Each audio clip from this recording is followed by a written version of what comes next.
Hang in there, it is! Smylie Kaufman for 61. Wow. I'm Smylie Kaufman, and this is The Smylie Show. Welcome back to another episode of The Smylie Show. I'm Charlie Hulme. He is Smylie Kaufman on vacation. I've seen this backdrop before. This is at the beach. I'm a little jealous of that. Headed up to Pennsylvania to see the in-laws. Marginally cooler than Durham, North Carolina at this time of the year, so I'll take that. But wish I was dipping my toes in some water down there. Looks like y'all are having a good time. The weather's not too good, I'll say. Oh, really? We've been fighting the weather a little bit. It's if you've been in the Southeast, it has not been great this summer season. Really, end of May and then early June, just tons of rain. I mean, we were like 12 inches over our normal average in Birmingham the last time I talked to our super. So I know I'm down in South Florida, but it's still pretty insane how much rain we've got this year. Yeah, well, and now it's just really hot. Hopefully that lets up at some point. But we've got kind of a unique episode for you tonight. We're gonna have a very brief Rocket Classic recap. We have some key points we need to talk about, and then we're going to tee you up for an interview with Scott Fawcett, who you probably know from Decade.golf. This is one of those conversations where Jackson and I have our cameras off and we're just scribbling notes furiously because the content was so good, so interesting. Really, just the depth that Scott goes in a lot of different directions. So we're excited to do that. Before we get to that Rocket recap, though, Smylie, we have some brief golf updates. You went to a fitting.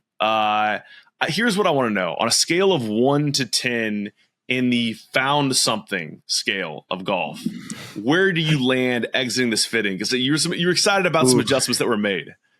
Well, I would say that we definitely realize the old Indian arrow adage, whether is it the actual Indian or is it the arrow? I think we found out it's a little bit of an arrow situation where I think the lie angle was just slightly off. But the weirdest thing that we found that was very, very helpful for me was going to mid-size grips. That is wild to me. Now, listen, we're so early in this thing, but I will say that I did go and hit.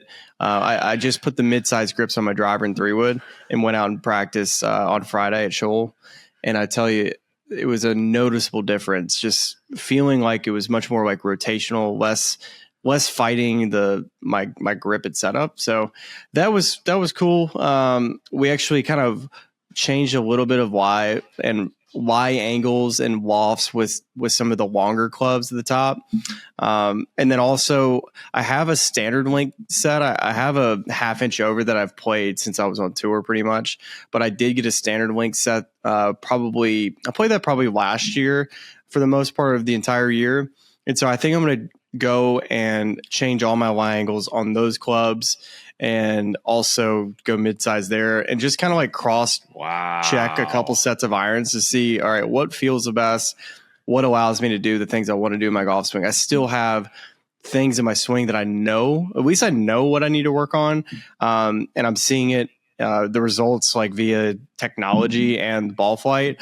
Now it's a matter of literally just breaking the mold of bad habits, which is not easy to do when you've been in bad motor patterns. For me, for instance, I get like way too much like side bend. I pull on the grip and I get it basically causes my hand path to get very, very narrow. So there's a lot of flip down there at the bottom. I am very excited personally for the Smylie Kaufman mid-size grip experiment. See how that one goes. Some adjusted lie angles, and I think it's always great when you can blame the arrow. I hit a bad bunker shot this weekend. Yeah. I knew it was a bad bunker shot, but I came out. My partner was asking me about it, and I said, I don't think there was a little more sand in that bunker than the last bunker. It could not have been me. Mm-hmm. It could not have been me. It was external factors.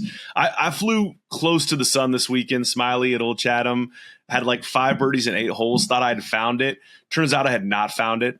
Big time Saturday meltdown. But I gotta give a shout out to the boys at Old Chatham. John Marino, the head pro there. They put on such a good event every year, and it was vintage. CJ, our buddy Craig Johnson, marking his balls on the green with Warriors championship rings. So you had all the excitement, all the entertainment, all the fun. I gotta find a way to play better golf, Smylie. I gotta do it. You and me both. Is Old Chatham the course that's rated so highly? Is that one of the top rated courses in North Carolina? Am I thinking of the right place? It's definitely one of the higher rated ones in Carolina. And it's also hosted a number of USGA, like US Open qualifiers. I think they have like a women's amateur event coming up. So it's hosted a few things. Great place. Great people. Really fun event. Last year made the shootout. This year we might have been DFL on the flight. We just might have been DFL on the flight. Yeah. I got to get better. You didn't win that match like handily, the one that you were making 5 birdies in 8 holes, or was that a span over 2 different matches? It was spread over 2 matches. It was like, if you want to dig in, which like I'm a crazy, I just need to go see Marino and have him fix me. But basically I had made I'd strengthened my grip around Christmas because I had a really weak grip. And then I think I just gradually been overcooking it over the past few months. And then just in the middle of our second match was like, throw it out the window. We're going back to neutral. Was just striping it. And then I showed up the next day and was just losing everything to the right. So, it's like you say, to bring this full circle, I got some bad habits to break. I'm going to do it when it's not a heat index of 5 zillion outside in North Carolina. So good to see us out there hitting golf balls, right? At the very least. Good on us. And we definitely still have a lot of respect for the game of golf. And still, we're going to continue to work at it.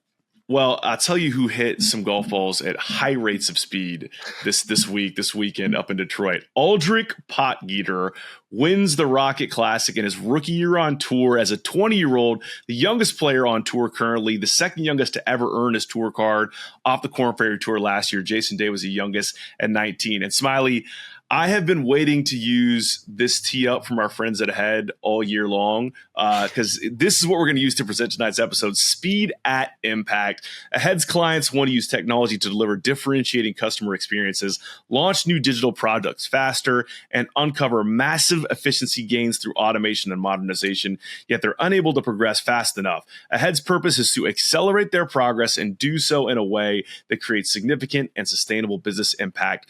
Learn more at ahead.com.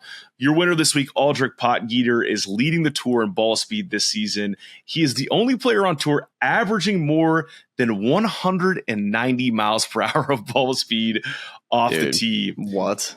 And here's where I wanted to start. It's a little bit of a tease for what you're going to talk about later in this episode with Scott Fawcett. You asked him a question about college recruiting. What would you go off of, at this stage in the game? And he said, literally speed alone, we could figure all the rest of it out. So let's just start with this on Aldrich. Are we looking at the future of golf right here? Well, this is exactly the type of player that you would think would be able to contend in PGA Tour events, quickly as a young player, a player that has tons and tons of speed and confidence. And it was funny, when we previewed this incoming class with James Nitties, as we do every year, he was most looking forward to seeing how Aldrich Potgieter would play, the guy that literally just slipped into this class, getting up and down at the last hole to get his PGA Tour card. But he said he had the most upside. And the reason was because of his distance off the tee. I got to see it firsthand watching him play in Mexico this year and really should have walked away winning that event. Something that he needs to really improve on in his game. If you go look at his stats, you go watch him play. He's been in contention multiple times this year. And I think everybody's takeaway is really, really good player. But man, might need a little chipping lesson from old Charlie Hulme. That's where we're kind of at there, right? You come to my backyard, got the green back there. We can do it all. So I think when it's interesting when the matchups in a golf swing, for instance, you typically see really, really good wedge players and chippers have weak grips, cupped wrists. Let's just use, for instance, like a Brian Harmon as an example. Like they'll have more wrist hinge in their golf swing, and not quite as good for the longer stuff. Not to say that like Brian isn't a really good ball striker, because he is, but a very, very good wedge player and very, very good around the green. It's like Patrick Reed just won on Live this week. That's another prime example of a player whose matchups make to be a very good short iron player, wedge player, not as quite as good at the top of the bag. Okay, let's reverse this. Aldrich Potgieter, much more of a body rotation, like wrist set type of deal. And I think he's still learning how to get the matchups in and around the green to have all the shots he on tour. Not to say the guy can't chip, but it's much more of, I don't think he has a full arsenal of weapons around the green like he does at the top of the bag, which is obviously a huge strength. Well, this is something you talked about with Jason Duffner, right? Just that the difference in all those short game guys with, a weak grip, maybe a little bit of cup. And today it was remarkable in the broadcast, some of the slow-mos they were showing of Potgieter off the tee, where you can see how strong that grip is, or even irons, ball striking it, and just how long he stays in it and through it, and how much width he has at the bottom, because he has no other choice to, right? Otherwise, that thing is, you're seeing a lot of Charlie Hume snipe hooks. So well, it's all about just matchups, Charlie. That's all it is. Like finding the right matchups. He can chip with the stuff that he has. It's just learning how to control the bottom of the arc, and I think it's all in setup. Really, if you can fix everything in setup, or even like Victor Hovland's a great case. A guy's similar type of, and not quite as strong of a grip, but definitely a strong face. And what Victor learned to do is, okay, well, if I have everything is shallow in my pitching, my setup, well, I need to find a way to get steep. So how do I do it? Well, I move my head towards the target on the way back. What does that do? It creates a steeper angle of attack, not in anything, but just in your setup. And he's doing that to create that steepness. So he'll figure this thing out. He's got great coaching. He works with Parsons over in Sea Island, and they've done great work. The golf swings come a long way. He's a player that Woodward just needs to work on just hitting it pin high. If he can just hit it pin high with short irons and get really good at just kind of learning shots around the green, it doesn't need to be great. It just needs to be average because he gets it good enough. Well, it's been such an interesting year for him. We were just talking before we started recording, where he's missed 9 cuts this year and only made 5 cuts. But in those 5 made cuts, he has 4 top 15s, 3 top 10s, 2 top 5s, a playoff loss, and a playoff win, which is interesting because if you juxtapose that against the guy who loses this playoff, Max Greyserman, and this past year, Max has 4 runner-ups, second at the 2024 3M, second at the 2024 Wyndham, tied for second at the 2024 Zozo, and then, of course, this playoff loss here, 25 in the Rocket Classic. And I think in that time span, he's tied with Justin Thomas and Collin Morikawa for the most runner-up finishes on tour. I believe that was a stat I heard on the broadcast today, which is crazy. For Max, obviously a tough loss. He said as much on the broadcast after the playoff. I really thought he was going to have a bigger year after the way he finished so strong in 2024. And it's not like he's had a bad year. It's been kind of middle of the road. But we look at the disparity in the FedEx Cup rankings now between Potgieter and Greyserman. What does this do for him? I know it's a loss, but it's like you're back at that level where you were when everyone was talking about you as one of the guys that could really break out going forward. Well, I think, what was the fallback for him this year? I think it was much more of he had such a good year with the putter last year that that's probably not quite as sustainable to be a top 5 putter on the PGA Tour every single year. I don't think his ball striking got that much worse. He's a really good driver of the golf ball. Sure, he's had his moments this year where the ball striking hasn't been as good as it was last year, but it's been solid. He's had his moments where he's had good rounds. He's had decent finishes, made a lot of cuts, which I think a lot of players are totally happy with playing weekends because first off, you're getting paid and you're getting more reps.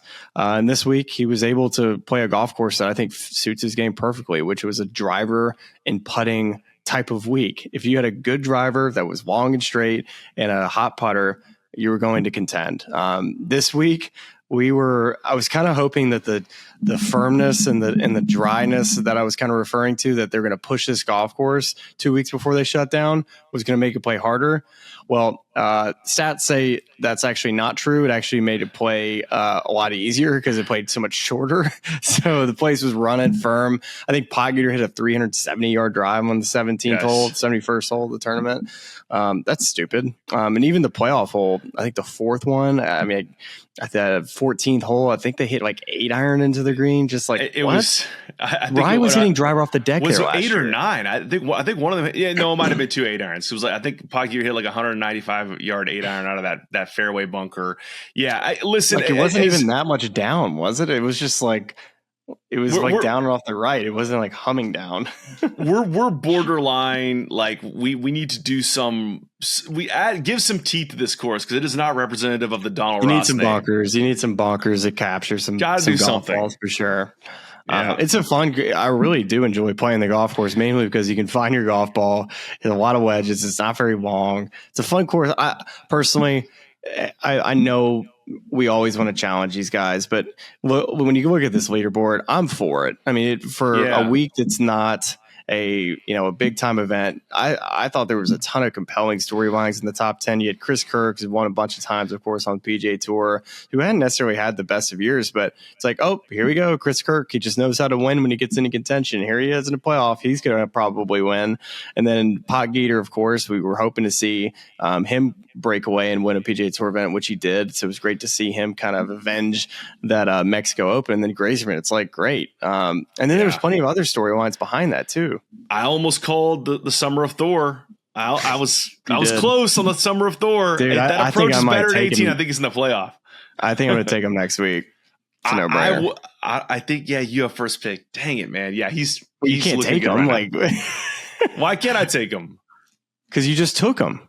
No, I didn't. I took Cam Young. Oh, you took Cam Young. Apologies. I got to see. Welcome to the show, by the way. Yeah. It fooled me twice, fooled me 3, fooled me 40 times. It's really on us. It felt right. Keith is not quite as primed as I thought he was going to be, by the way. Who's that? Oh, yeah. That was Keith was my pick, and I think he finished third to last, which was like the most shocking thing in the world. We saw some sad DraftKings lineups floating around the internet this weekend. Our condolences to you.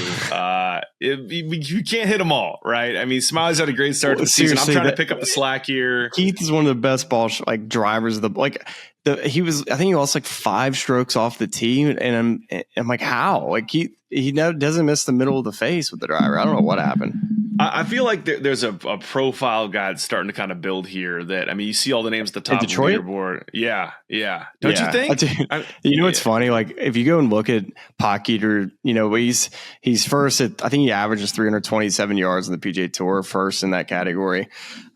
Go look at his driving stats on decade.golf throughout the whole year, because they'll give you his average in relation to actually where he finishes in relation to the average from the plus standpoint with his drives. Mm-hmm. So I'll give you the last 5. So in relation to the average, he's plus 36 yards to the average. And this was at Charles Schwab. Then it was 20, then it was 24, 25. And then at the Valero Texas Open, he was plus 38 to the average. And that's so a couple insane. Of these, Charles Schwab, he finished 6th, and it's not shocking because he gained 36 yards to the average distance, and then he was also plus 12 in accuracy in percentage wise. Well, and that's what, if you go look at his stats this week relative to the rest of the season, he was positive in all categories. Or no, I take that back. He was actually negative in strokes gained around the green. Or no. I'm sorry. I'm looking at the day. We did this before the show too. He was positive in all categories, but he actually gained more strokes approach than he did off the tee, which is obviously very unusual compared to his usual stat profile. So it's kind of it's like if he has a good ball striking week, it's going to be in your 38 yards ahead of the rest of the field. Yeah, you're probably going to win a golf tournament. Quick reminder, by the way, he's not even 21 years old yet. He's 20 years old. He's got so much time to learn.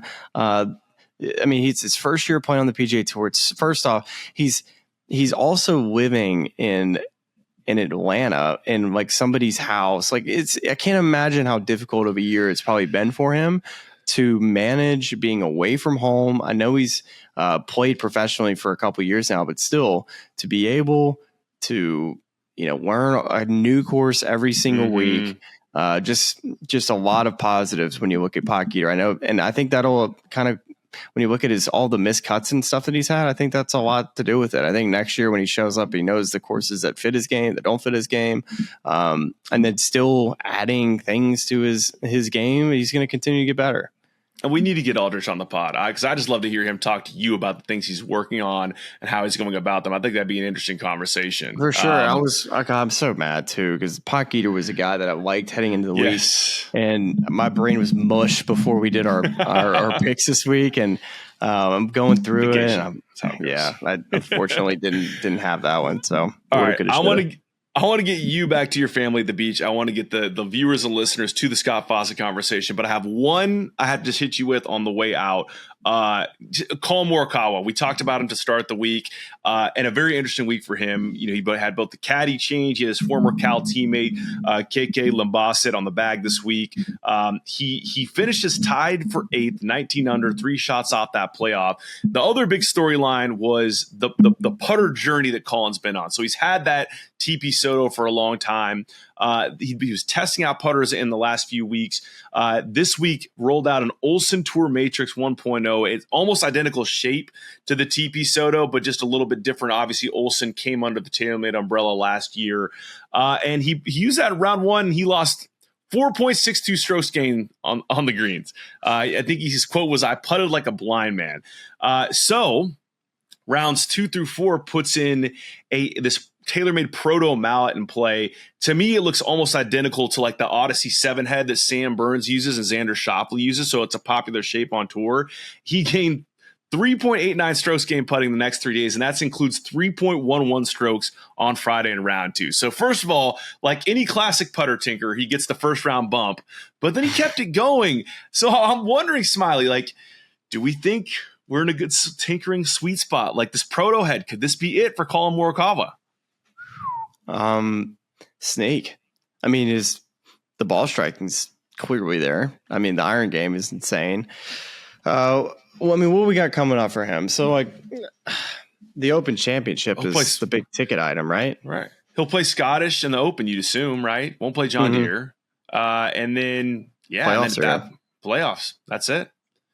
Yeah, I mean, I think if it looks good at the Scottish, it's putting on a very different surface. Then I'm like interested to hear who he's going to have caddying for him. Maybe we'll have this guy caddying for him again. I don't know. KK Limbaugh. I guess we'll still playing the corn ferry. Yeah. Anyway, how do you get that one on the notes? I also heard that he was signing autographs, doing media after the round. So I'm hoping that we don't ever have to cover like players talking to the media again. This has been an annoying last 3 or 4 months having to discuss anything about it.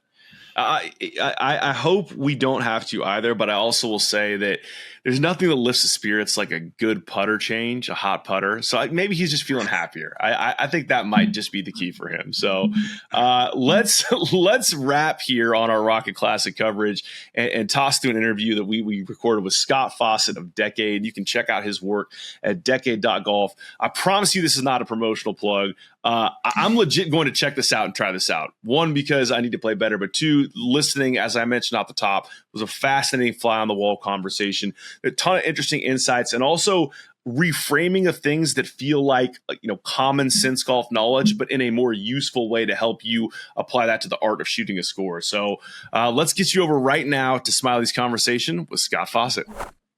Welcome back to the Smylie Show. We have Scott Fawcett from Decade Golf joining us. Scott, thank you for joining us this morning. And how are things? And are you in Texas? Is that right? I'm in Frisco. I'm about 3 miles from the new PGA Frisco. So, okay, give me your thoughts on that golf course. I was reading an article this morning about PGA Frisco. There's a lot coming up at this golf course in Frisco. You got a PGA Championship. Isn't there a Ryder Cup on the books? Did I lose my mind there?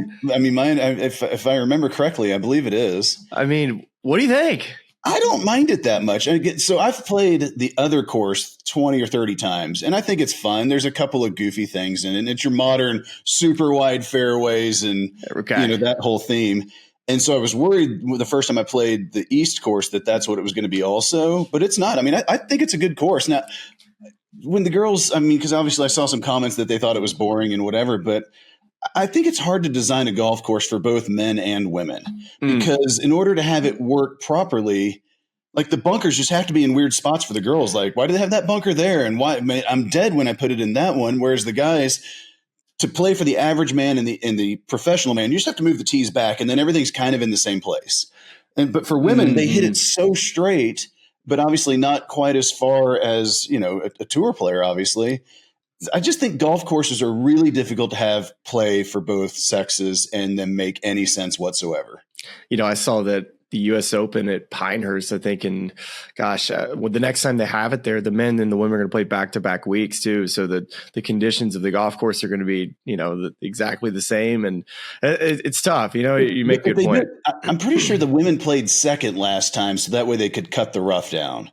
I mean, that's just mandatory, and they flipped that for the NCAAs. The women play first at La Costa. Yeah. And so that's a big difference. I mean, and that's, again, the main way you're going to slow these guys down is by throwing some serious rough out there. And so the NCAAs is kind of handcuffed, but the U.S. Open, at least they can get out there and change the course drastically in 7 days. Have you tipped it out at Frisco? I know you got some speed still. I mean, how old are you, and what can we get our ball speed to? Well, I'm 52, and I wish I would just stop getting injured.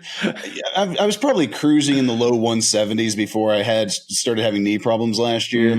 I was trying. My goal was to kind of like prove the decade point at scale as I was coming into turning 50. And I haven't been the gentlest on my body over the 50 years I've been on this earth. So I wound up having to have surgery on both elbows, my left knee. No. I was throwing the 12-year-old we were speaking about before that today. I was in the daddy-daughter dance with her about a month and a half ago. And you got to throw this 95-pound sandbag in the air 20 times in practice. And so I tweaked my back, and I'm just kind of a mess.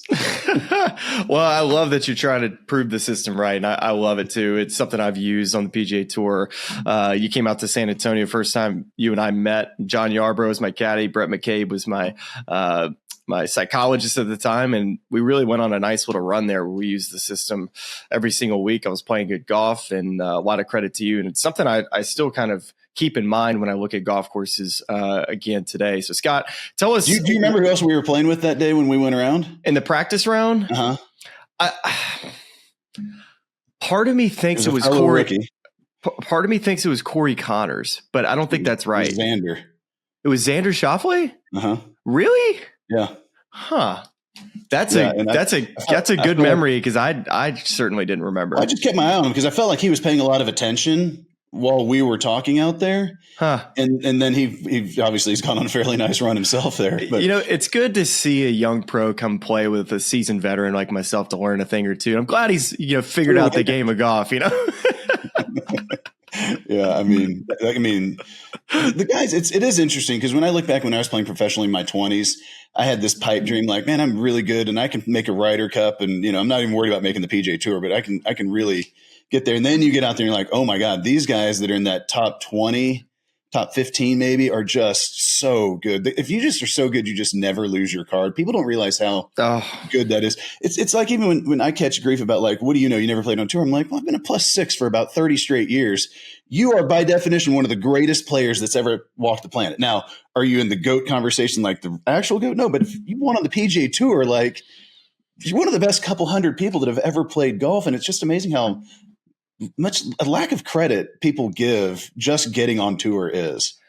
Yeah, definitely. It's it doesn't just happen overnight. It's years and years of working on your craft, and a lot of people got to be behind you. You don't just end up on the PGA Tour. You got to have a team behind you. And definitely, I feel like colleges definitely help prepare me to get to the PGA Tour. Maybe I think these colleges now are almost becoming factories on trying to how to get players of the PGA Tour, where we used to talk about it a little bit about wanting to get onto the tour, but now it's all these kids are probably even looking at and thinking about, and the coaches have to deal with the PGA Tour youth stuff. That's a whole nother deal. But as I just want you to kind of set up Decade and how it came about for you, because obviously you're a great player in your own right, but where did all the stats and the analytics come about in your head, where you're just trying to figure out, hey, how is course management going to be dealt with the correct and proper way? When did the light bulb go off for you? It's really interesting. Like everybody thinks their story is so unique and interesting, but I do believe mine is somewhat randomly interesting. I went to Texas A&M, got finance and econ degrees, and honestly, the more that I've thought about it, the econ degree helps me more than the math degrees do, just because it's really the application of it. So I played professionally for 6 years out of college. I did all right. I mean, won on the Hooters Tour and other places, but obviously never made it to the PGA Tour. And then I quit in 2002 and actually started playing a lot of poker around Dallas and in these underground illegal card games. I actually met Como in one in 2005. And he and I became pretty good friends for about a year and a half before he finally said, what do you do for a living? And he's like, I teach golf. I'm like, you got to be kidding me. I played professional golf for 6 years. I mean, it had literally never come up. Small world. And so I went out the next day. Exactly. I went out the next day to he was just at a place called the Golden Bear Driving Range here in Dallas, and went out there the next day. It was my first time to really learn modern ball flight laws and on and on. Well, then Como and I started really studying poker together pretty intently for 2 or 3 years. And that was when I first started thinking about golf, like as a math game. Like we all know that chess and backgammon and poker are just explicit math games. But it was the first time that I really started like digging into why did I not make it? And so I wound up getting in a bet with a guy in 2008 that I was a better player as a 35-year-old amateur than I was as a full-time playing professional when I was 25. So the bet led me to enter Q school. I wound up getting through all 4 stages and got some crappy Korn Ferry status, which apparently it's easier to enter Q school with a full-time job than it is to actually go play professional golf with a full-time job. So that went about as well as you would think. But that's when in 2010, they started releasing the strokes gained statistics, and they released putting first, and actually wrote a thread for an online poker forum just titled, "Is Drive for Show, Putt for Dough Really True?" And what's actually cool about it, if you go back and look at some of these posts, there's now 7 different directors of analytics for like the Raptors, the Chiefs, where you can see us all like workshopping these ideas in these threads because golf is so ubiquitous amongst gamblers. And so that was like the most popular non-poker forum was the golf sub forum. And then once we started thinking about once I realized in 2013 that Brody's book was coming out, I just thought stroke chain putting was it. It never dawned on me they were doing it for every, tee approach around the green. And once I saw that, I was like, well, if I can just, without getting too mathy, the standard deviations, which is just a measurement of size effectively with how I use it.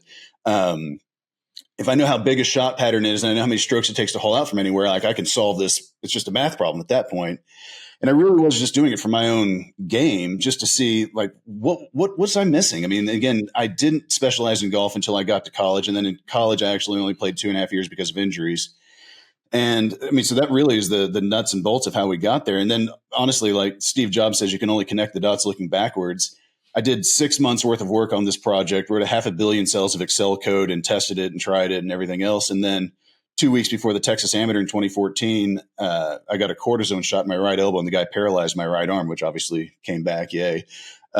Good. But I called Will Zalatoris, who, I mean, when he moved to Dallas, his dad was being transferred from San Francisco to Dallas to be the asset manager of the Galleria Mall, who, when I quit playing golf in 2002, I started an electricity company. And so I actually sell the Galleria Mall electricity. I mean, the combination of everything, you're like, damn, this is a long story, but it's really wild. His dad calls me and says, I need to meet with you, whatever. I'm getting fired. We're going to come in with our new people and blah, blah, blah. And I just happened to be wearing a Bentry Country Club logo. And he's like, oh my gosh, we just joined there.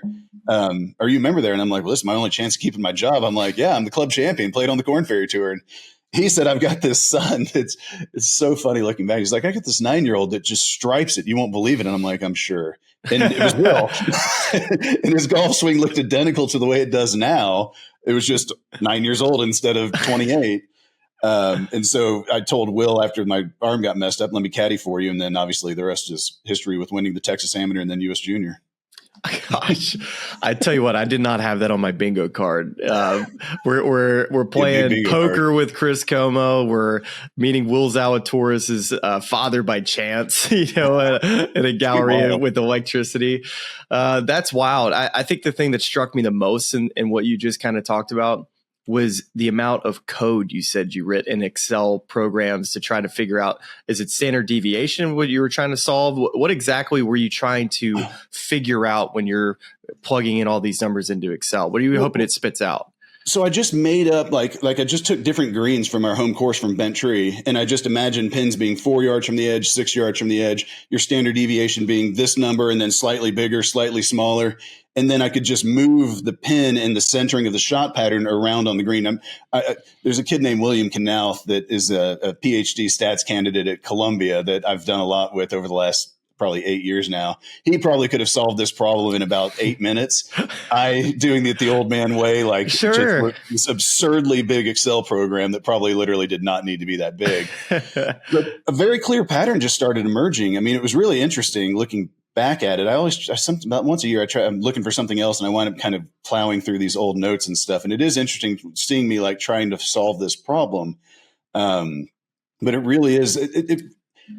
People ask me if anything's changed over the last 10 years. And I'm like, I knew beforehand how important just avoiding bogeys was. So let's say in 2013 and 14, before I actually even used it, live. But avoiding bogeys is just by far the most important thing. And again, people get so offended when I say this, but every birdie you make technically has some form of luck, unless it's number one at Riviera. Like aside from that whole, like something kind of lucky happened. Otherwise you would do it more consistently. And I'm not saying you're not good. I'm just saying we run the same script over and over and over again. The birdies are going to magically be there, but we're going to start avoiding far more bogeys. And that's really, again, what I talk about so much. Back to when you talked about that clip that went viral a year or two ago, talking about the Tiger 5. I mean, I was definitely the first guy that brought that out into everyone's light, because Lance Bennett, actually Tiger's current caddy, had told me about this back in like 2016, 2015, somewhere in there. And I didn't want to get him in trouble. I didn't know if it was, public knowledge. And after another couple players and caddies that I was working with told me that they'd heard the same thing, that's when I just finally we need to make this known to the masses, because those Tiger 5 mistakes. My little joke is if you feel like you should have shot lower every time you play, which we all do, you're either not as good as you think you are, or you made mental and strategic mistakes. And it's probably a little bit of both. And when you're in a post round idea, if you're going through like, I should have shot lower, I want you digging into those Tiger 5 mistakes, because those are the ones that quite often we can intentionally avoid. You can't intentionally make more birdies. That's just not how it works, but we can intentionally make fewer bogeys and definitely fewer doubles and higher.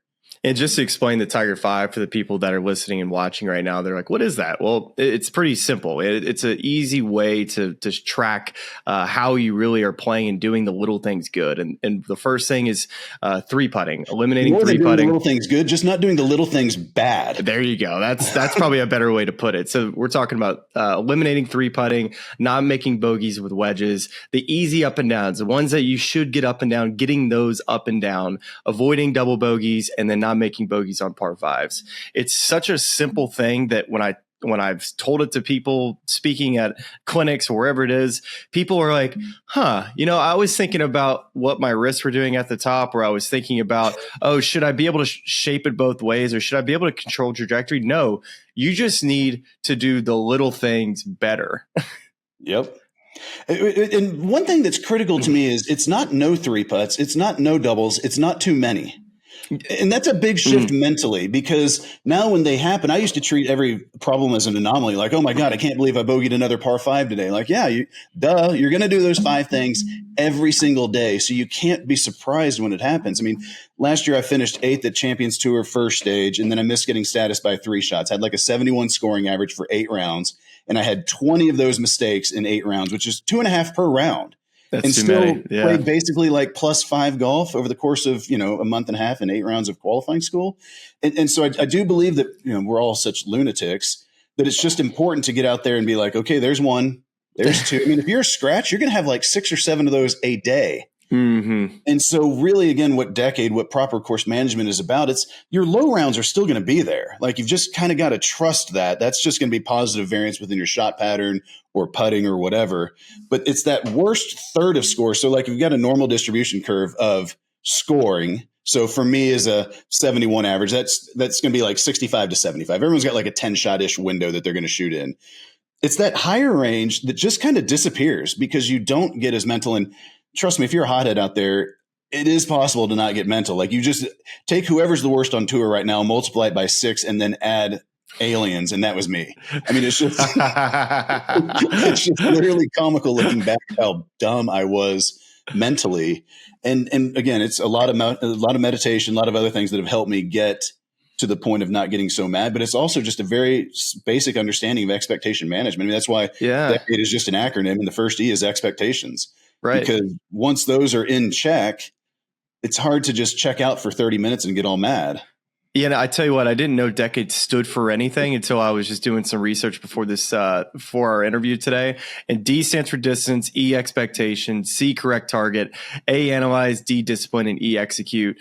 So when you're coming up with, how this program is going to be, you just combined or, having a decade, did you just kind of go through decade in your head and you're like, okay, this acronym works? Like, how did that come about? Because that's just a random absolute total luck. And I mean that too. Like, so Will, after he won the Texas Amateur, which again is the first tournament he won bigger than a high school event, and he won by 4, he sent me a text right after, just said, I'll never be able to thank you. You gave me 25 years of experience in 5 days. And that kind of hung with me. Obviously, it meant a lot coming from Zalatoris and whatever. But then we go win the U.S. Junior together. And then, most people don't realize at the U.S. Amateur that summer, again, he's a 17-year-old just out of high school kid. He finished 3rd out of the 312 in stroke play qualifying at the U.S. Am that summer, crushed the world number 4 and then number 5 in the first 2 rounds, and then lost to an Oklahoma State player, Zach Olson, who was 5 under through 16 at Atlanta Athletic Club when he beat Will 3-2. Like, Will would have beat everyone else in the round of 16 that week. But the SMU coach at the time, Jason Enlow, came up to me and he's like, you've got something you can sell here because kids are idiots. You probably don't realize that. I'm like, honestly, I've been thinking about it. And he said, I've got this player named Bryson DeChambeau who's amazing at SMU, but I can't get him to stop firing at flags. Could you teach this to him? So I did in February of 2015. Back to the acronym, I originally bought the websites BeYourOwnCaddy.com, PlayingLesson.com. And then I started thinking, I'm like a big Tony Robbins nerd. And I just started trying to think of like a 6-step acronym. And so I went back to that text with Will, like I say, just had stuck with me. And so I just wanted to kind of imply we're going to take decades off your learning curve. And to be perfectly honest, the fact that the very first word I tried to do an acronym with actually worked. I've talked to people that have built acronyms and other things. Like, you have no idea how hard it is to pull that off with the word like first choice. The C correct target, I get it. I'm kind of finagling that one. That's a little fine. bit. We give you one pass when it comes to a six letter acronym here. So I think it's great. And it all adds up. It's exactly what you teach and what your principles are. Well, and it's that analyze part that I think is critical for junior golfers. I mean, anyone who's trying to get to scratch, like so many people want to do. People, they just don't really realize. Like, everyone's seen that video of Mickelson when he's like, well, we've got this for that. And like, he's going through this 57 different things that are going through his mind, which I highly doubt actually are.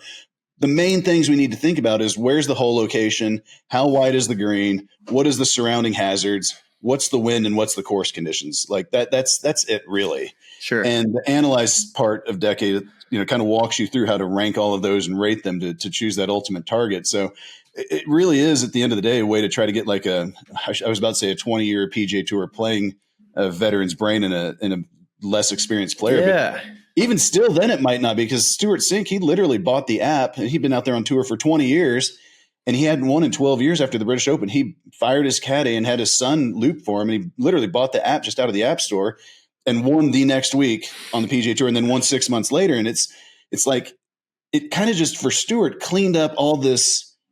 I'm kind of indecisive. I don't know exactly why I'm doing what. And that's literally what he said after the second one. He's like, Decade basically just clears up what I used to kind of be out there pondering and just gives me a very strict system to follow. And I think that the mental energy that saves for people, because again, especially like college kids now, we're playing, the NCAA is just absurd in my opinion, how long they're out there for. Oh, gosh.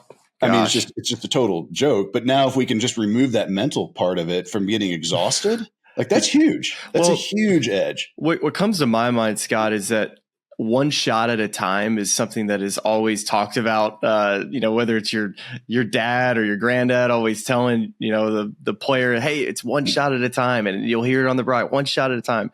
Well, guess what's really hard to do in golf? It's actually play one shot at a time and actually know what your strategy is for every shot at a time. It's so easy to fall asleep, and it's so easy too to have your mind kind of think about, oh, let's try this or let's do this, and thinking, oh, we can aim at this because guess what? We hit this shot a couple weeks ago, so surely we can hit a high cut 4-iron over the water and it'll be totally fine.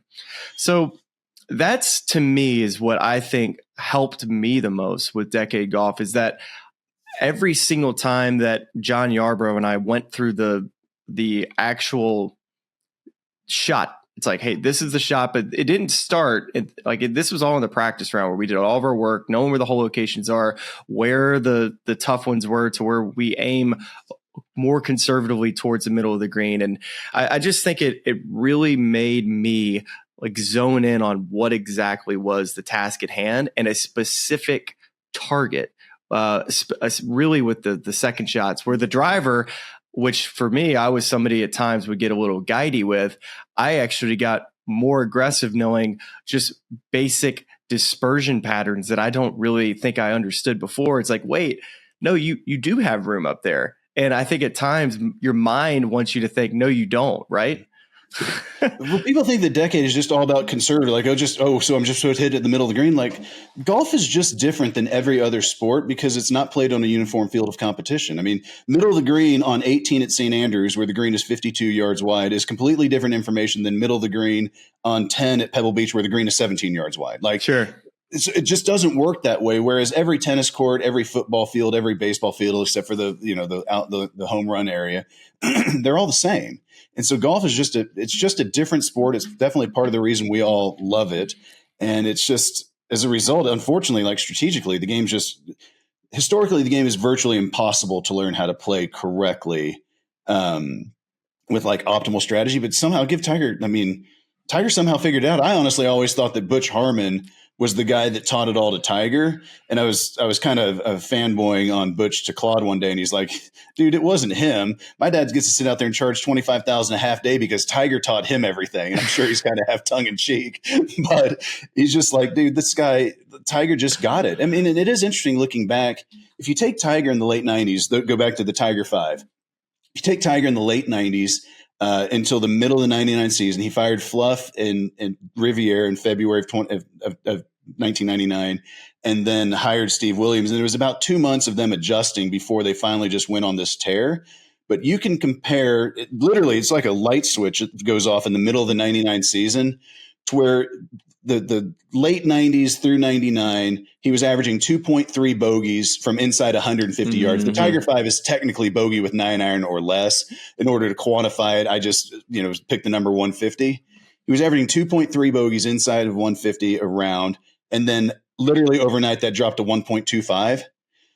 He literally got a full stroke better virtually overnight just by not making bogey inside of 150. And I do believe that's a combination of him and Steve Williams. Just really, my other jokes, like my buddies and I used to just go to the Outback Steakhouse and talk about all the dumb stuff we did that day. And then I would go do it again the next day. Whereas Tiger's like, well, I'm kind of sick of doing this. What can I possibly do to avoid it? Because I can't hit my sand wedge much straighter than I do. And then he kind of obviously landed on the fact I do believe strategically that's what changed for him from, again, he was great in the late 90s, but he wasn't crushing it like that run he then went on through the 2008-ish season. Hope you're enjoying Smylie's conversation with Scott Fawcett. Jumping in real quick to talk to you about our friends at ShipSticks. ShipSticks gets you from your front door to 4 easier than ever. They'll pick up your golf clubs from your home or office and deliver them on time, guaranteed to your golf destination anywhere in and outside the United States. No more airport headaches, no more lugging heavy bags, just easy, stress-free travel for golfers like you. The supporting benefits include white glove service, complimentary insurance, real-time tracking, door-to-door service, international shipping, and it is for any occasion. ShipSticks is perfect for buddies trips, business trips, even family vacations like the one that Smylie's on right now. Where managing kids, strollers, and extra luggage can ruin your vacation before it's even begun. Enjoy 20% off your next shipment by using the promo code Smylie. Let's get you back to Smylie's conversation with Scott Fawcett of Decade. Well, I know there's so many stats that the PGA Tour offers and that you can go and try to parse through to figure out, what makes a great player on the PGA Tour.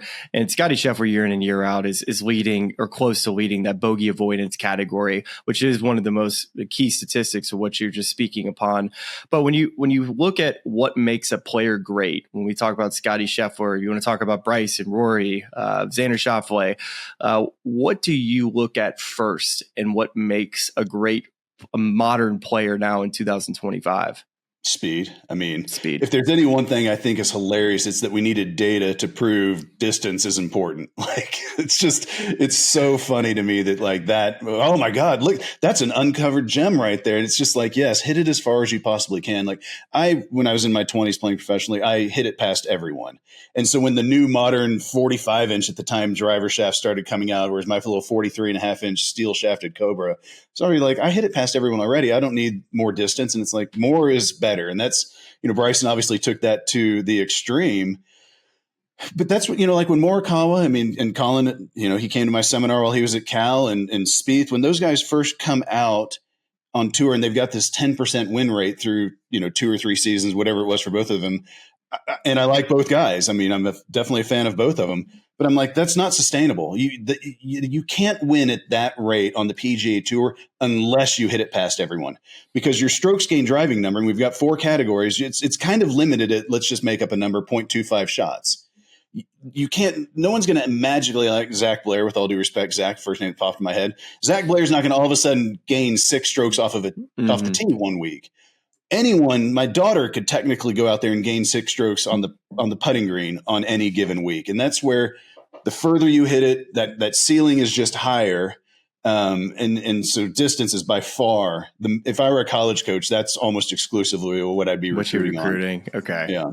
Well, what I found interesting is Rory McIlroy had a quote in the last, couple of years talking about, I think Oak Hill was a learning experience for him because he tried to play the golf course the correct way, the way it was supposed to be designed. LACC kind of comes to mind as another strategic golf course that the USGA was hoping that players would play the correct angles.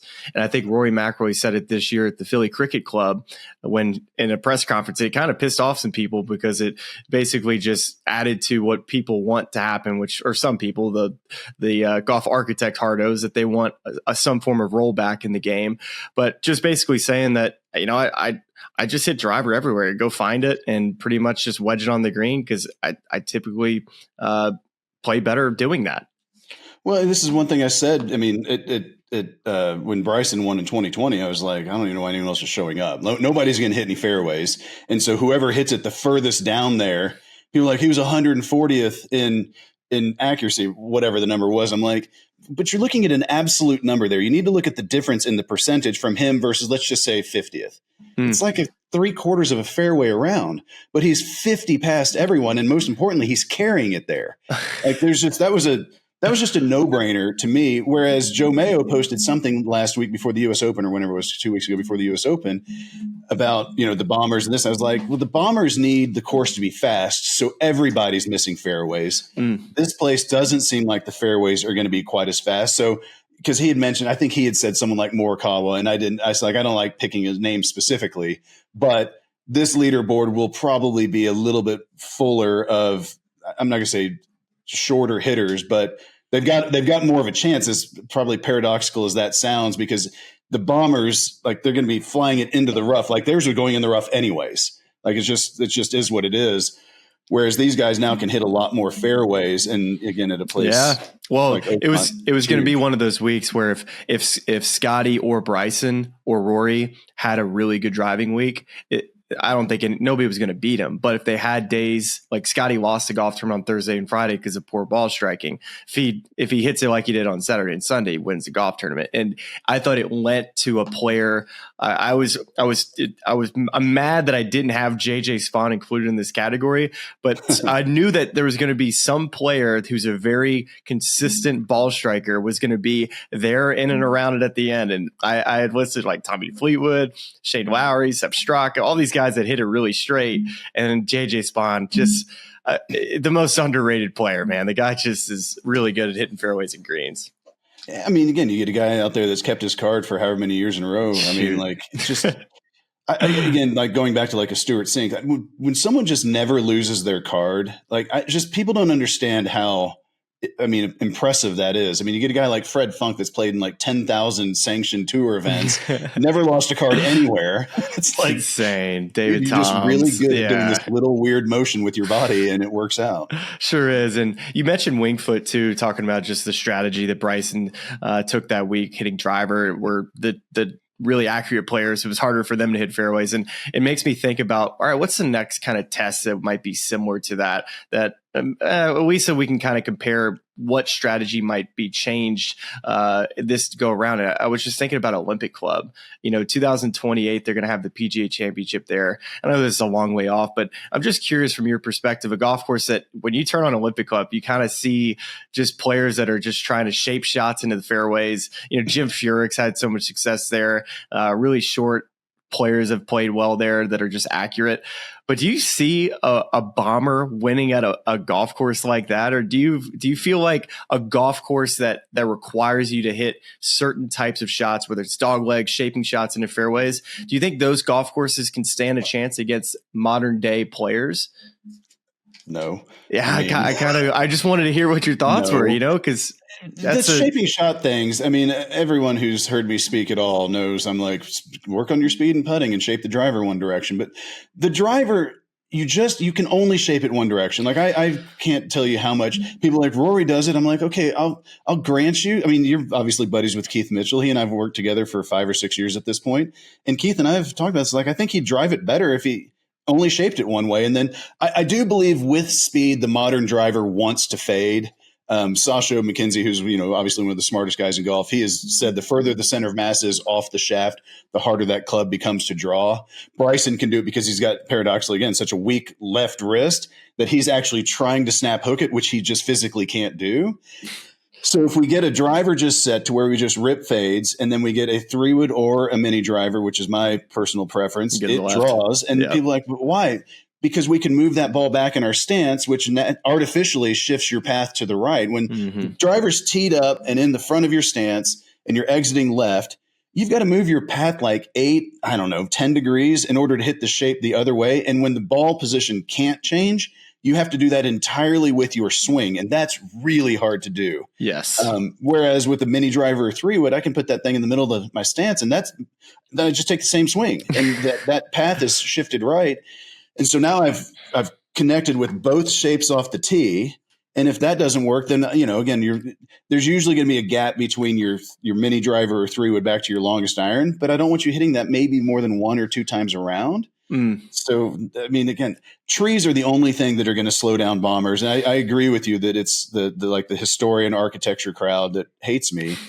I'm like, you guys went and cut down every tree. You're like, well, how do we slow these guys down? I'm like, you're going to need to wait about 100 years now because you need to replant everything you took down. We need beautification to come back in America because right now all the trees are being taken down. And I even go to like East Lake. That 10th hole at East Lake used to have tree-lined fairways, and now there isn't a tree on the 10th hole at East Lake. And it's just unless you have rough and firm greens, these guys are going to figure it out. Well, people say it's healthier for the grasses underneath. Like, that's your concern. Like, your main concern you just told me was slowing down bombers.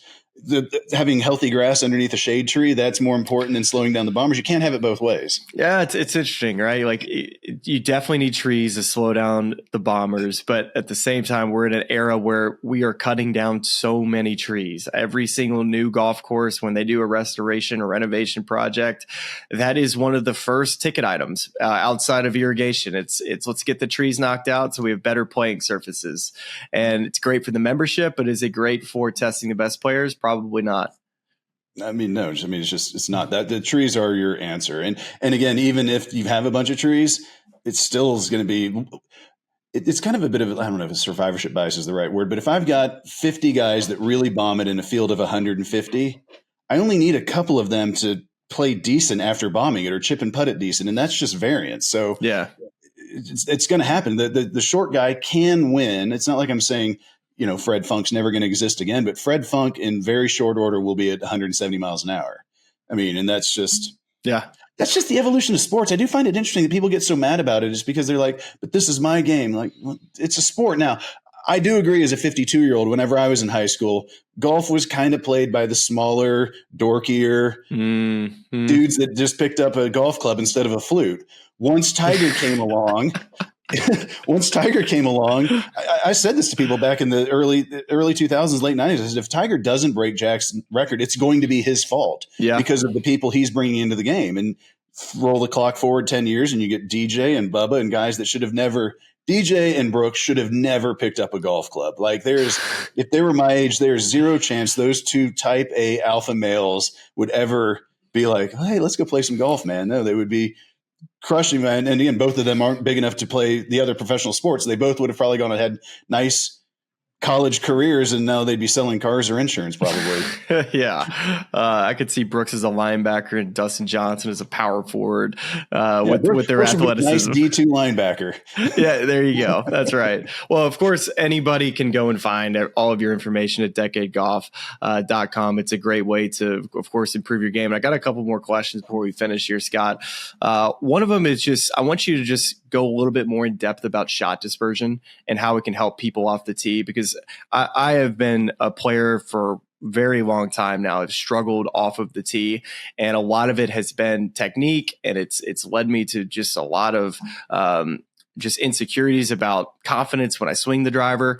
And I still go back to shot dispersion of what if I am on a range and we take 20 balls and where they all end up in a big chart. For the most part, I will only have maybe one outlier. And I think that word that you said, outlier, was something that kind of stuck with me, was that as long as we're just swinging it with confidence and knowing what our shot dispersion tree is, that what my mental side of the game is, what I'm worried about, where I don't want it to go, isn't going to happen if I can just swing the golf club and trust what my dispersion is.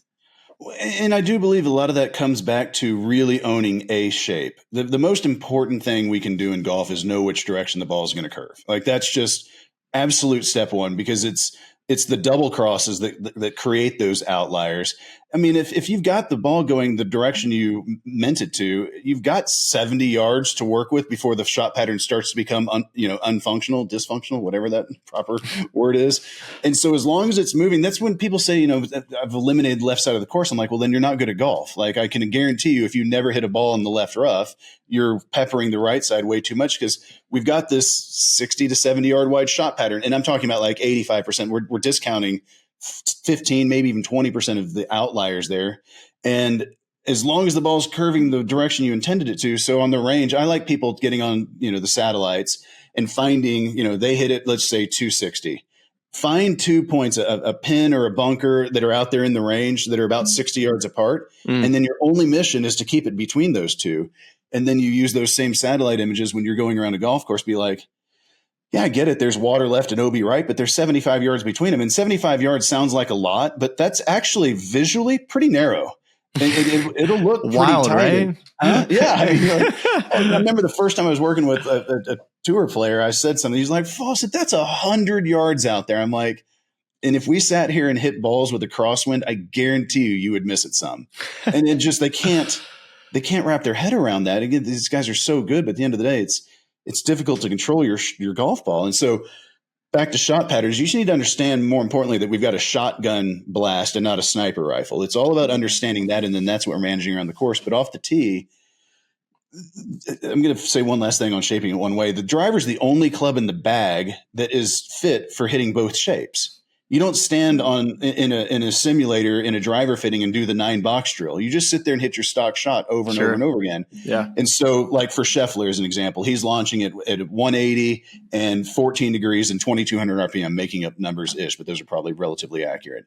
And fading it. If he takes that club and now tries to draw it, spin rate's going to drop on average 500-ish. And now if he happens to leave the face open a little bit, he's hit this knuckleball that could just kind of float and go anywhere out to the right. That's the reason that the driver specifically, we can't work both ways. And what I think people will find is once you stop trying to do that, your shot pattern just becomes a ton smaller. And people say like, oh, to be great. Like Rory, again, he's a unicorn. Just because he can do something doesn't even mean that you, Smylie, can do something. Like I watched him play too much golf, Scott. It's a killer for me because I see too much good. Yeah, I mean, so just understanding, like Steph Curry can shoot logo threes. I can't. Just because he doesn't mean I get to go try that. And really understanding that you are playing your game to your strengths and weaknesses, and then again understanding your shot pattern will become smaller by only shaping the ball one direction. And I'm even talking with irons too. you can shape your irons easier because you can change ball position, but you don't have to shape your irons. How much have you seen Decade Golf help players that have been in mental ruts with just their overall golf game, thinking about their golf swing and kind of getting them out of that mode? It's pretty, honestly, people would be pretty shocked if they could see the people that I talk with on tour on a weekly basis that I don't hear from for 9 months. So as Robert McIntyre is a concrete example, he and Will and I actually played a practice round together at the U.S. Amateur at Riviera in 2017. And after he had turned pro and kind of struggled for a few years, he hit me up like, hey, I'm not sure you remember. Absolutely. We did some work online and he played great for like 3 or 4 months. And then he kind of went into this like 6-month dark spell. And he called me up and he's like, I just feel like I need a refresher. I've gotten away from the ideas and the principles. And so here we've got a guy that's at least got a little bit of a background in it now. And he just needs to get rejuvenated and focus back in on those, on the decade principles. He won the next week on the European tour and actually, referred to it. I think people would be surprised how consistently I can take someone who's just overthinking and trying to force things and just be like, dude, again, circling back to it's about avoiding bogeys. Let's start there. I got a college coach that runs qualifying where he doesn't count your birdies and better. And I'm like, when he first said that, I was like, man, that's weird. And all of a sudden I was like, more I thought about it over 24 hours. I'm like, I guarantee you could find your top 5 better by running only bogey and higher counts, because a good player can intentionally avoid bogey and higher. Anyone can accidentally reel off anyone who's playing D1 college golf can accidentally reel off 7 or 8 birdies in a round and magically qualify. But those guys that are the best are the ones that are able to just intentionally avoid mistakes. So you think because the one thing I wanted to talk about specifically was my new COO, Alex Huang. He's got this thing where he calls it fractional bogeys. And so if a hole has a scoring average of 4.3 and if par 4 with 4.3 and you make a 5, we all think of birdie and bogey as this binary. I gained one and I lost one. And if there's any one thing the Scottish got correct, it's like par's irrelevant. Like St. Andrews, it's 9 holes out and 9 holes in. These can be the front 9 may be easy one day, maybe harder than anything the second day. And just when you start looking at people, you start looking at it that way. Fractional bogeys, that makes it's starting to make sense. I could see where it gets real bad though is when that scoring average is 4.3 and you make a 6. That's where I could see that standard deviate or just the numbers add up. If you play that same hole, so 4.3, and if you make a 5, so we lost 0.7 shots. I only need to play that thing 2 more times and make 4s, and I've gained back what I lost there. But if I make a double, I've lost 1.7 shots. I need to play that thing nearly 6 times making 4s. So the double's not just in that scenario 1 worse than bogey. It's actually almost 3 times as bad as bogey because we can only gain and lose shots fractionally. And to what I was going to say, Minjee Lee, she had 12 bogeys when she won the LPGA last week. All 12 were fractional bogeys. So the only holes she bogeyed were holes that were playing over par. But she had 5 bogeys. 2 of those holes, she gained 2.6 strokes against the field.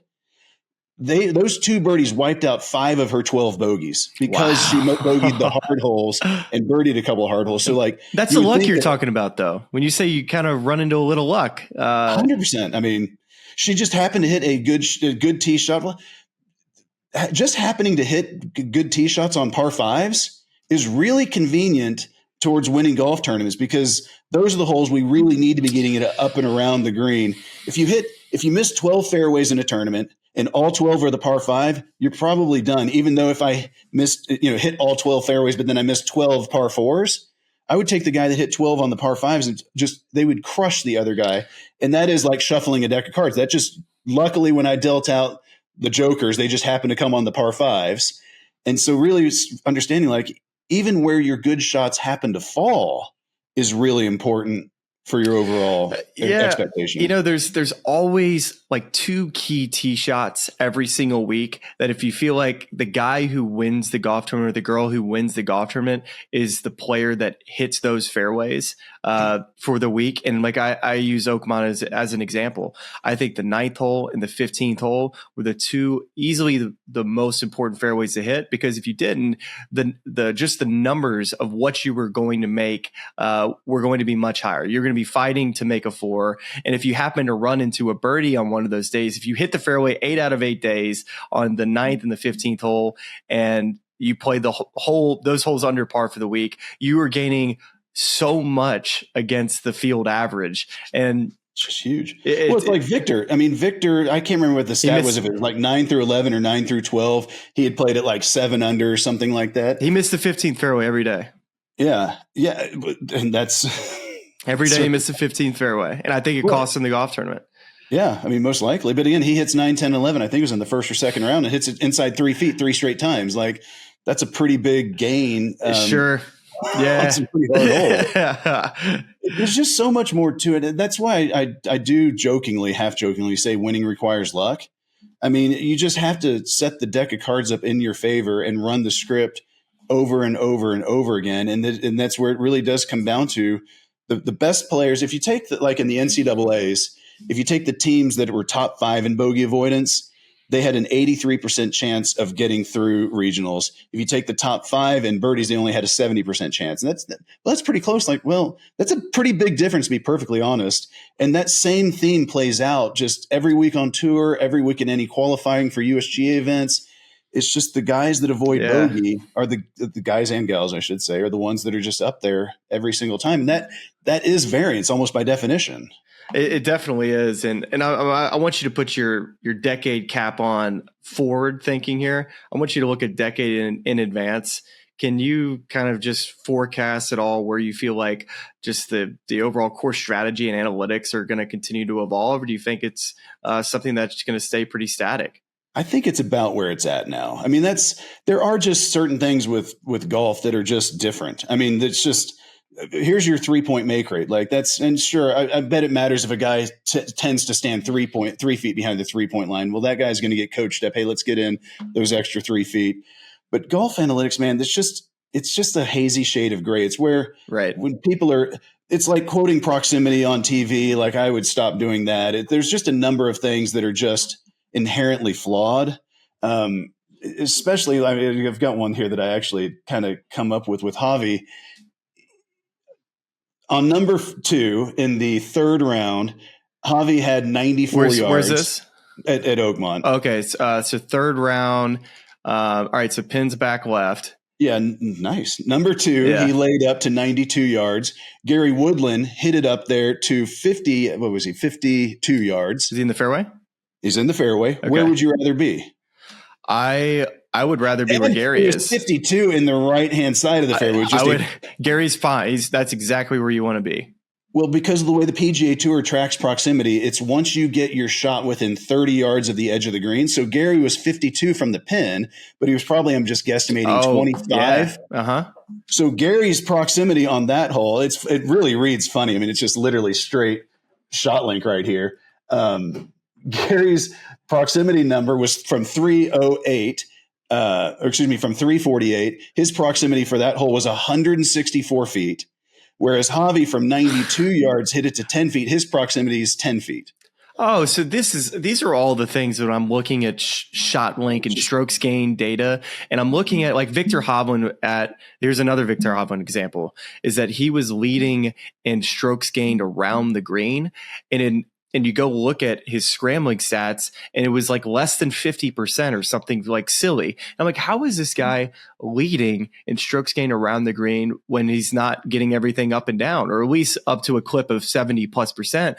But it was because he chipped in at least once, and he chipped in twice. He chipped in twice. The round that he chipped in twice, and those were a total of gaining like 3.5 shots. And that's where I find myself when I always try to use the naked eye and just what I see with the strokes gained information, and then I try to use it over a course of a year. So I try not to just look at the snippet of what you see over a day or two, because sometimes it lies to you, because you feel like, oh, well, they're putting it really well this week. It's easy for us to say on a broadcast really quickly in a 4-second period when a guy pops up, you don't know who's coming, and you just see, all right, they're putting good this week. Well, sometimes it doesn't tell the whole story. It's an impossible job. It's an impossible job you guys have. I really do believe that because it's like if you're a football announcer, you're watching the whole game. I got it.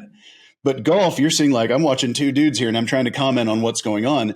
To put a bow on that Gary Woodland thing, 164 feet. Well, if you divide that by 18, that one great tee shot cost him 10 feet on his overall proximity for that day. essentially. So you'd look and be like, oh my God, his proximity was 40 feet and Javi was 20. Having 164 feet plugged in versus 10 feet is kind of a problem. It's like the strokes gained around the green. The reason that it doesn't work very well is if you were the best chipper on the planet, but you hit all 18 greens, we would never know that. You would have a 0 around the green. If you were an mediocre, like if you were a slightly above average per attempt chipper, but you hit 0 greens because it's a cumulative statistic, you would probably lead because you've got 18 attempts. Yeah. The year that Brendan Todd led strokes gained around the green, he was also dead last in greens in regulation. Well, let me ask you this. So Scotty Scheffler was, I think when I looked at this about a month ago, he was, I think, first or second in scrambling on the PGA Tour. I don't know if it was strokes gained around the green or if it was scrambling. I know those are kind of two different categories in how they're measured.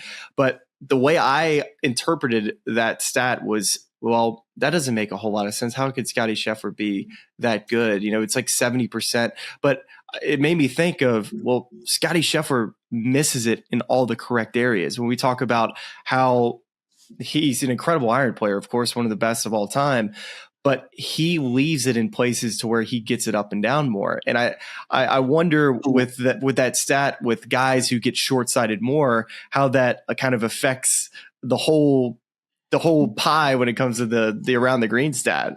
It's not even about being short-sighted more. It's about not being short-sighted too much. So I worked with Ted Scott for 5 years while he was with Bubba. Like, what they're doing is not a surprise to me because Ted understands how to play the game. And I do believe he's done a great job of working with Scotty. But the most important part of your up and down rate is, are you less than 1-to-1, this 1-to-1 ratio off the green? So if you're 4 yards off the green and the pin's 4 yards on the green, that's just a chip shot. But once you get to just 2 more yards, so 6 yards off the green, you start having to introduce trajectory and loft very quickly. That's interesting. That's coming back to me now that you say that too. It's shocking how much this 1-to-1 ratio plays into everything. So Scotty still misses it short-sided a bunch, but he's rarely 10 yards off and the pin's 4 yards on. So you're correct. He's leaving. It's not that he's leaving. I think that the real question of course management is not where's the place to miss it. It's how much do I not want to be short-sided? So the baseline number of decade moves your shot pattern away from the edge of the green based on the length of the shot. And that does the bulk of the heavy lifting of not being too short-sided. So I'm not going to wind up magically 8 yards off and the pin's 3 or 4 yards on. And so once you kind of start seeing that, and then, the last bits of decade is how penal is it? Water? Is it fairway run up? Like, what is the adjacent hazard? And then we're going to modify our target from there. And so, he's really good. It's like Tiger. When I was caddying for Will, I really honestly felt kind of bad in 2014 because he beat Davis Riley in the finals, who was lost the previous year in the finals. I can't imagine losing back-to-back years in the finals, U.S. Juniors kid. But listening to him and his caddy, some of the stuff that they were doing, I was just like, that's not it, man. And it's like, I'm literally telling Will in the middle of the tournament, like, trust me on this one. Just they don't know what they're doing out here. And I love Davis. Sorry, buddy. We've talked about this. But if you just keep doing what you're doing, he's going to make mistakes. I mean, and they both played such great golf. And I feel like Tiger had to have the same thing when he was out there with Stevie. Listen to everyone else going like, dude, I'm better than you. And you're trying stuff that I'm not even capable of. You need to tap the brakes here. And it really is interesting how important. People tell me that this is the no laying up crew for sure. Like decade, everything. It's all common sense. I'm like, it is once I've told it to you, but it's just not intuitive at all how you're supposed to play golf, air quotes correctly. When people say it's just common sense, it's like, it just isn't. It is once you see it. Yeah. You have to definitely be trained, and your mind has to be trained on exactly what to look for and how to look at a hole and what it's offering you, especially all the different hole locations. And the one last strokes gain question I have for you here is a player that hits the greens a ton. So let's use Scotty Scheffler again as another example, and how we look at their strokes gained putting statistics. So it's always argued that Scotty Scheffler has more 10 to 20 footers than any other player because that's where he hits it more often than not. Will Zalatoris, another good example, a player when he was hitting it at its best, always had more birdie looks from that 10 to 20 foot range. But it also, it was talked about that would skew their putting data because they're going to be making a lot less putts than a player who's maybe putting more from 6 to 8 feet for par and are holing those putts. What can you tell us about strokes gained putting and how we can look at that data and effectively talk about who the best putters are and who aren't. You're kind of correct on that. There's going to be a lot of round to round noise.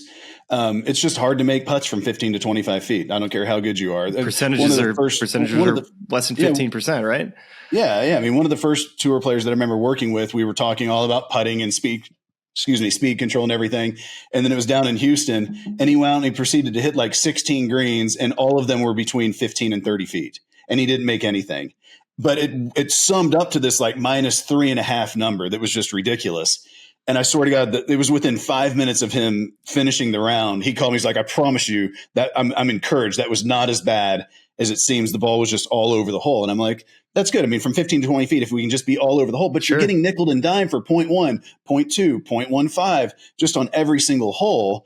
And the flip side of that is if you happen to make 2 or 3 of them, those are such huge gains that you do wind up gaining a whole lot. So over the course of a season, that all should wash out, but you're going to get a lot of noise in between there. Do you tell players to avoid looking at their data round to round?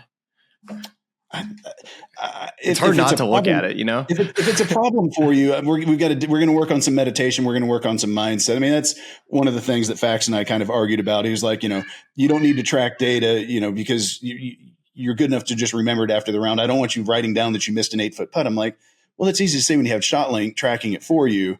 But if writing down that you've missed a couple of 8-foot putts that are 50-50 is going to bother you, we need to address that a different way than just sticking our head in the sand, because we do need data to be like, well, is it good? Because it's really easy to putt pretty good and think it was terrible.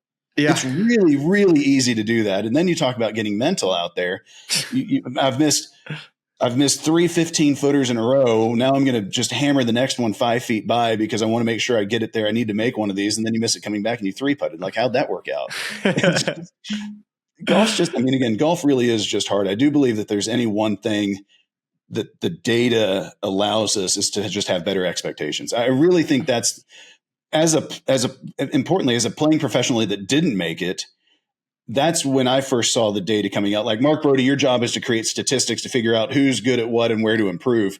My job as a player is to figure out, man, what am I doing wrong here? Like, strategically and then mentally, because it just really is easy. It's just really easy to think something was a lot worse. I definitely use the data to prove to players they're not as bad at something as they think they are, then use it to tell them what they need to work on. I do that at a rate of at least 10 to 1. Yeah, well, we all need a little bit of that for sure. And definitely this crazy game. And I am actually up on my time because I got to go take Anna Carter to swim practice. I feel bad for all the people that are in the car right now driving. They got another 30 minutes of their drive and they're just dialed into this conversation, because I could keep going too. I could talk about this stuff all day.